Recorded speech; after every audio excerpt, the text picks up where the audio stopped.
This is the Balanced Growth Show with Dr. Travis Perry, helping successful business professionals like you achieve balance in their lives. Welcome to another episode of the Balanced Advisor podcast. I am your host, Dr. Travis Perry. Today we have Ross Lawrence in show with us. He is the owner of White Ember Financial Planning. Ross entered the industry with a bang by landing on the cover of Financial Planning magazine in 2016 at the age of 28 after buying his current firm, and has been recognized by Forbes several times since then. He is an Ironman, an avid gardener, a student pilot, and a travel enthusiast. Ross tries to live by the mantra, live life by design, not by default. Welcome, Ross, to the show. Yeah, thank you, Travis. Great to be here. And yeah, this mantra is kind of close to your own. So yeah, it gets a little confusing in there when those words are very similar. I know, I stumbled. I'm like, wait a minute. It's not live life on purpose. Essentially the same meaning. Yes. And, I think this is a really great place to start, because did you enter this industry on purpose? Was this by design, or did you stumble into the spot that you're in? I absolutely stumbled. I actually, my degree, I thought I was going to be an oral surgeon, or at least that's what I wanted to do, go to dental school.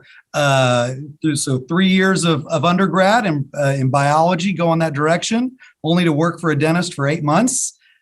And I decided why there's the joke that they have the highest suicide rate, because it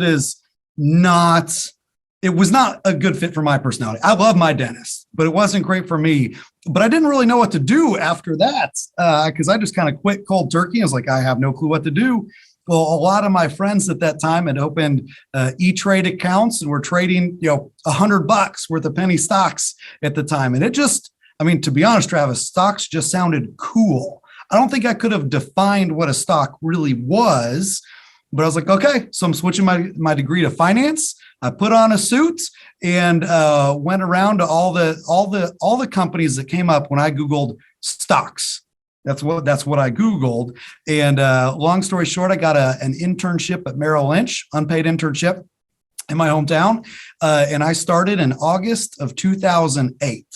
I had 2 years left of college because I had switched degrees. So it took me a whole 5 years. That fifth year is we like to call it the victory lap after you switched majors. So worked in a really, really bad time for Merrill, a really bad time for the industry as a whole, but I saw it firsthand. And although I couldn't have even defined what a stock was, I felt it. And I could see clients coming into the office in tears, like literally losing their life savings.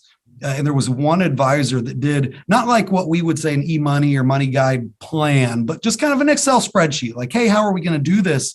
And his clients just, you could tell they left feeling better. I was like, well, I want to do that. So I ran straight into the industry, but I didn't really want to sell, because at Merrill, a bunch of my friends that started working there, if you don't get that hurdle, you're gone. Like, no warning some of those times at that time. I know it's different now, but at that time there might have been no warning, where I'd talk to them on Friday, I'd come in Monday and they were gone. So I was like, okay, well, I don't know if I could do that. Yeah, I might be able to prop myself up doing it the old fashioned way, friends and family and anybody that would talk to me. But I really just wanted to skip the sales side and go right to helping families. So I just kind of took a moment to reflect. And in dentistry, what they teach you, and I had taken classes on this, on the business side of dentistry. Hey, get out there, go find a retiring dentist or oral surgeon and offer to partner with them and then buy them out later. It's like, okay, so does that work in this industry? So I did some Googling and found a blog talking about the next gen coming up and doing just that. So I was like, okay, this can work. And long story short, I'm from Northwest Arkansas. That's where I was born, raised, and went to college. But the firm that I purchased and went to work for was an hour and 39 minutes north in Missouri. And that's where our office still is to this day. So I'm up and down the highway a lot. But so I guess, Travis, the answer to that question was I absolutely stumbled into this, and it's the best stumbling I've ever done. So no regrets. It sounds like you stumbled initially, but then you were really purposeful, right? About where you were headed and what you're doing. And I love your purpose. I love how you're just trying to make waves in this industry. I talk about this a lot, how there was really no true set path where dentistry, medical, like we're trying to make this more a profession. It's still not there. There's still not like a path to go on, where, you could jump online and buy a dental practice. Okay. It's not that easy, but almost like, I mean, I know business brokers out there sell all sorts of businesses, but like there in that industry, there's definitely a path where, there are some that are doing this M&A structuring and even helping advisors to connect now, and they provide that service, but it's still not the thing. It's still not the way to go. A lot of it is basically pulling yourself up by your bootstraps. And if you make it, you make it, which is horrible because a lot of the good ones leave because of that reason, that you've been able to figure out how to stick. Some leave because of balance issues. Like they just can't balance it anymore. They're too busy selling to try to not fail, right? So they fail out. So let's talk about balance for a second. What is your definition of balance? If I had to define balance, it's if I wake up every day looking forward to something in the near future, I always want to have that next thing. Some of that's business, some of that's personal, some of that's friendship, some of that's travel. But balance for me, when I feel out of balance, it's usually because I've locked myself in work for whatever reason. Maybe we lost a client, and it doesn't really matter in the grand scheme of like business revenue, but it just kind of hits you in the gut. So then I just kind of go back into the trenches for a couple of weeks, come out later, usually because my wife pulls me out or forces me out later. But you just kind of get stuck in that cycle. So balance for me, and now I would say I do a little bit better job. I wouldn't say perfect by any means, but I do a little bit better job of just seeing when I'm in that rut. And okay, I need to plan something. We need to do something in the future and getting those things planned. Yeah, that's so great. You mentioned your wife. So many advisors tell me my wife is my balance. My family is my balance. I love what I do, but the reason why I do is for my family. Yet, sometimes they're the ones that are the litmus test saying, "Hey, remember us? You're working too hard, buddy." So I love that she's there to help balance you and get you out of that rut, and that you plan, like you're conscious about it. That's wonderful. As a financial advisor, you've done a really great job. You purchased this business. I know you're working on more M&A to get to your goal of having $1 billion of assets under management. And you're at 152 million, not shabby, right? This is a great place to be. You scaled it well and you're on that path. How have you been able to do this while keeping that 35-hour week that you're wanting to get to keep that balance? It's, I think I've always kind of not worked too much. Now we do have kind of a split household because my wife and I actually have a duplex up in Missouri as well that I'll stay at maybe a night or two per month, just to kind of, if I get way behind, I fully admit, I shouldn't admit on this podcast maybe, but every once in a while, every 3 months or so, I'll be here till 11 or 12 at night, just kind of solidifying things. But when I'm home or when we are kind of planning the next thing, I try to be extremely, extremely present. Now, when I was training 4 years ago, I did an Ironman. You wouldn't guess it today, but back in the day, I did an Ironman. And my coach was, you don't just jump into an Ironman. You do several smaller races leading up to it, kind of practicing that. And my coach's rule was, before you do the next race, let's say you have a 5K coming up this weekend. Before you do that race, we're going to book your next race a month or 3 months out or whatever that is, because as soon as you pass that hurdle, as soon as you do one cool thing, it makes it hard to get that motivation going again. What I've always said is I like to make as many decisions as I can in advance. And that keeps me on that track and keeps me going. For instance, I love time off. I love travel. Next Thursday, Friday, I took off next Thursday, Friday, and Monday. If you looked at my work calendar, I've probably booked out like 2.5 months of days off in the next 8 months. I probably won't take them all, but I like that line in the sand of, hey, when I get to that week before, if we have nothing going on, let's do something. And the funny thing is, this next Thursday, Friday, and Monday, I was literally talking to my wife, Lorian, last night. I was like, hey, yeah, maybe we'll just take off like Friday and then I'll work Thursday and probably go work some Monday and we'll see. And she's like, okay, she's just listening to me. This is literally last night. And then we're sitting in our team meeting this morning and I get an alert from Verbo saying that our lake house has been booked for that weekend. So my wife was just like, nope, the time's off, and literally just booked it. And I did have a second of panic thinking that someone stole my credit card and booked a Verbo on it. But I would say that is the biggest thing, making as many decisions in advance. Because to go back to that 5K reference, if you told, like, I am really weak. One of my weakest points is saying yes or making decisions in the moment.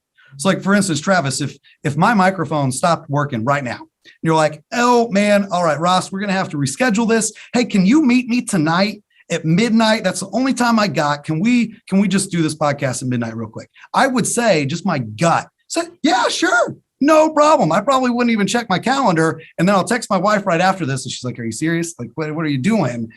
But if you had said, well, I just need to schedule out a couple weeks, let's just reschedule it down the line. What I would do is send you my Calendly link, where it is, I don't have to like talk about your kind of ideal calendar. We've built that where I don't like to schedule meetings with people or anything like that. I love just to send them the link so they can pick what's the best for them, but within the parameters that we've set. Because back to that saying yes, it's a lot easier if you said, hey, let's do a frozen turkey trot 5K the day after Thanksgiving. Get up at 5 a.m., everybody get in the car. We're going to go. It's going to be negative 10 degrees. If you would ask me to do that, like, me and Travis, we're going to go run the day after Thanksgiving, I would say yes right now. But at 5 a.m., the day after Thanksgiving, if I haven't paid for that registration, I'm going to admit I'm not getting out of bed if I have no pull at that moment. So that's with everything in my life. I have found that I'm a much better decision maker when I'm just making decisions in the future, because at that moment I give in to whatever that is. Oh, Ross, this is so good. I'm glad I had myself on mute so you couldn't hear me laughing. But I mean, it's so true. Like, just, the Ironman example of not just jumping into the whole thing, but doing bits and pieces that are going to make you a better Ironman as you're getting to that point, taking small vacations and then booking it. But I've noticed something throughout that you mentioned, kind of underlying, that's this accountability, right? If you put money towards it, if you put time towards it, if your wife and you are discussing it and she goes ahead and books it, now you've got an accountability partner, right? And if you don't pay for that event, you're not going to run it because you don't have an accountability to something or someone or some energy that you've expended. This is a big part of what I actually teach in keeping your balance, because it's honestly not that hard to get balanced. It's hard to stay balanced as you're growing. And keeping those boundaries that you said, like, hey, I'd rather give them my Calendly. That's exactly how I operate every day. Like I have stuff booked almost clear out to January at this point, even some events in February, but here's the calendar, here's the Calendly event, here's the parameters we've set up. And we show up what's on the docket today. What are we doing this week? And really looking at proactively, once we've set those boundaries, that ideal calendar. So accountability, boundaries, ideal calendar. Love it. Totally preach this every day. It's in our book, Achieving Balance. So what a great example of that. What would you say your biggest struggle is as you're trying to, stay accountable, keeping those boundaries as you're growing? Like, what's your Achilles heel? What's something like, I know this in ideal world, this is what it works, what it should be, but man, I really struggle with it.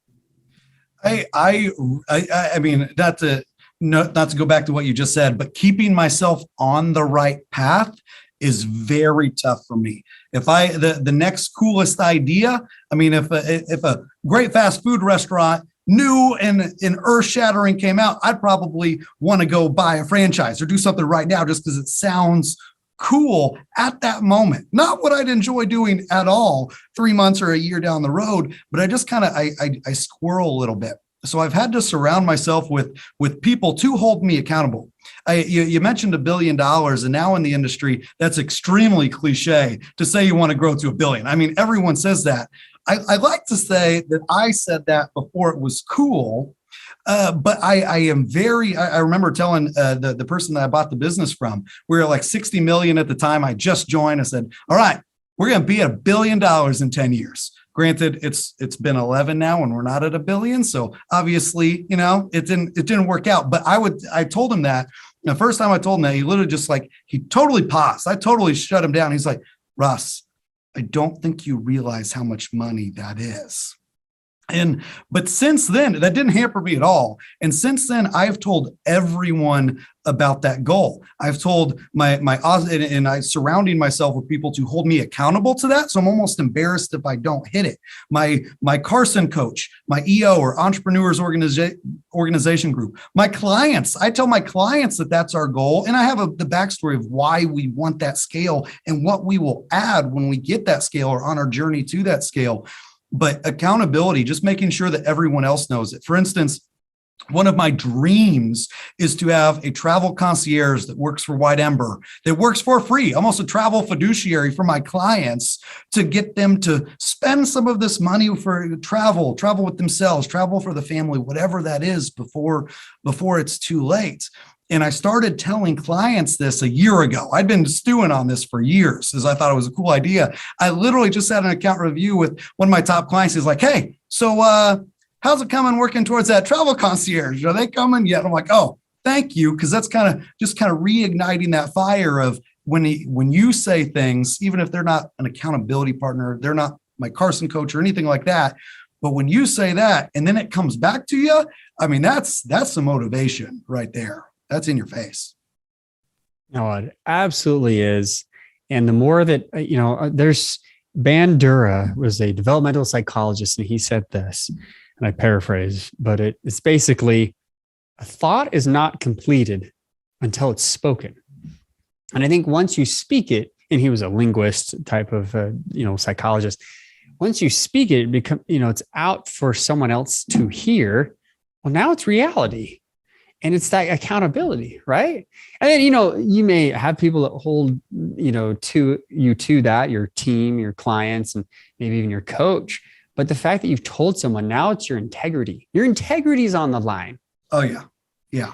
So I love that you mentioned that. That shows me where your heart is too. And I think that, man, I just read a book about integrity. It was all about integrity, because I find that there are many in this industry and several other industries that struggle with this idea of integrity. I say I'm going to do something, and I'm going to do it just because I'm going to do it. Anyway, it's absolutely been very instrumental in values-based goals. I'm big on values. What are your values? Live your values. I find that more people have stress because they're not living their values, and money has something to do with that. That's a big part of the picture, right?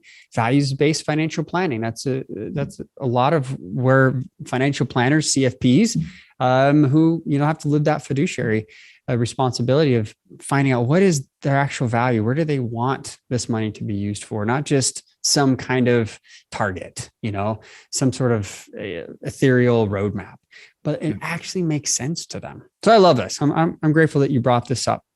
What do you see in the industry for other advisors? Are some of their issues with trying to have balanced growth? Where did they fall short? What have you seen? I mean, you rub shoulders, you're checking out other firms, you have your own team. So kind of that combination put together. What's helped you say, yeah, advisors struggle with this, and the other? I would say there were two things from me, and we actually made a large change 5 years ago from a BD to an RIA that we want to join, Carson Group. And the two defining factors when we started looking were I wanted to increase technology, but I wanted someone else to do it, because at that time every new fintech that came out, I thought that was the coolest thing ever. I was checking it out. I'd be on all the webinars, the podcasts, whatever it was, and wasting so much time on technology. On the other side, on the investments, I mean, my degree is in financial management and investment. I thought that when I joined, even though I wanted to do the planning, I thought that the value that I brought to the firm would be individual stock selection. Like that is what my degree was in. Like, why not? And when I got into the industry, I probably interviewed. It wasn't an interview. I'd catch them at a conference, and my goal of my idea of success at conferences, industry conferences, where if I didn't make any of the breakout sessions, it was a great week, because that meant that I was having phenomenal conversations with advisors to just kind of glean that wisdom. And the question that I would always ask is, what's your investment philosophy? What are you using? What are you not using? And at the time, we had kind of an alphabet soup of different investments that we had used. And that took a lot of time, just kind of meeting with wholesalers, researching, comparing, trying to guess what the economy has done. And I wasted, between technology and investments, I mean, that was probably 50% of my week at the time, just between those two. So when I was looking for kind of a long-term partner, I was looking for someone who would take those off my plate. Like, okay, I am not the smartest guy in the room. I'm not staring at the stock market during every client meeting or during this podcast, even so. So I have kind of outsourced a lot of that. And I think advisors, just because it's fun, I mean, the investment stuff is fun. The technology stuff is fun. But I personally wasted so much time. And I'll say I wasted time. And now that I've handed that over to Carson Group, I just have so much more time to maintain that balance, to have the back and forth, to be able to go to my team and say, hey, we're looking at acquisition. They could say yes any day. How do y'all feel about it? And everyone's like, oh yeah, we're totally ready. And that doesn't mean that we're all going to work weekends and overnight and that sort of thing. We have built the team to be able to withstand that, but it's tough. But I will say, once I let go of those two things, that really helped me find that balance. I love that. It sounds like we have Carson Group on the podcast. There's so much that I teach about balance, and you've learned kind of by trial and error. Find your sweet spot. Where is it that you work really well, most productive, and are fulfilled? Like, you need to have those three together. And I walk advisors through this in the book, Achieving Balance. Basically, you find your top 5 or 6 activities that you should be doing. But I've found that advisors are only there 25% of the time on average. 25. Recently, I had one that would just knocked it out of the park, was doing phenomenal. He was only at 45% of the time. That's less than half of the day where you should be. That's like a great client, someone who's doing a fantastic planner that's doing things really well.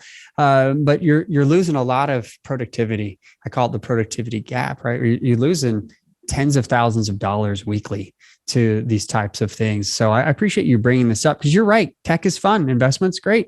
And I've got a lot of friends in the fintech world who design and do things to help save time. At the same time, we have just a barrage of it. It's constant squirrel syndrome, like you're dealing with.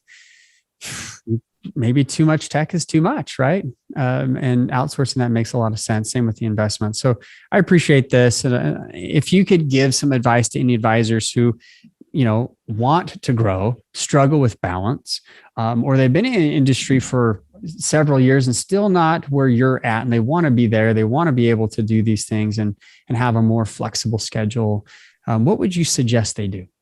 Yeah, I would say hands down, get a coach. And no matter if you're a 30-year veteran, 1 year in with barely enough money to spend on a coach, I think coaching is so important.